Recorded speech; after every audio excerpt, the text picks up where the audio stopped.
गोंदवले खुर्द येथील सूरज शिलवंत प्रकरणातील 2 आरोपींना दहिवडी पोलिसांकडून अटक। दहिवडी पोलीस स्टेशन आणि डीवायएसपी कार्यालय पथकाची संयुक्त कामगिरी। पाहुयात सविस्तर बातमी। गोंदवले खुर्द येथील सूरज शिलवंत याने सावकारकीच्या त्रासातून कंटाळून आत्महत्या केली होती। त्यानुसार अॅट्रॉसिटी ॲक्ट आणि सावकारकीच्या कलमांतर्गत गुन्हा दाखल करण्यात आला होता। त्यानंतर वळूज सत्र न्यायालयाने संबंधितांचा जामीन फेटाळला होता।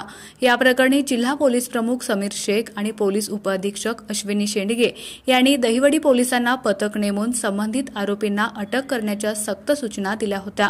त्यानुसार दहिवडी पोलिसांना या गुन्ह्यातील संजय शेंडगे आणि आदर्श कट्टे हे दोघे अनुक्रमे मध्य प्रदेशातील इंदोर आणि राजस्थान बॉर्डर येथे असल्याची खात्रीशीर माहिती मिळाली होती।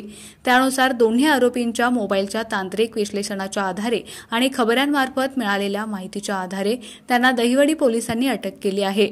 ही कारवाई पोलीस अधीक्षक समीर शेख, पोलीस उपअधीक्षक अश्विनी शेंडगे यांच्या मार्गदर्शनाखाली सहाय्यक पोलीस निरीक्षक अक्षय सोनवणे, पोलीस हवालदार रामचंद्र तांबे, पोलीस हवालदार रवींद्र बनसोडे, पोलीस कॉन्स्टेबल गणेश पवार यांनी केली आहे।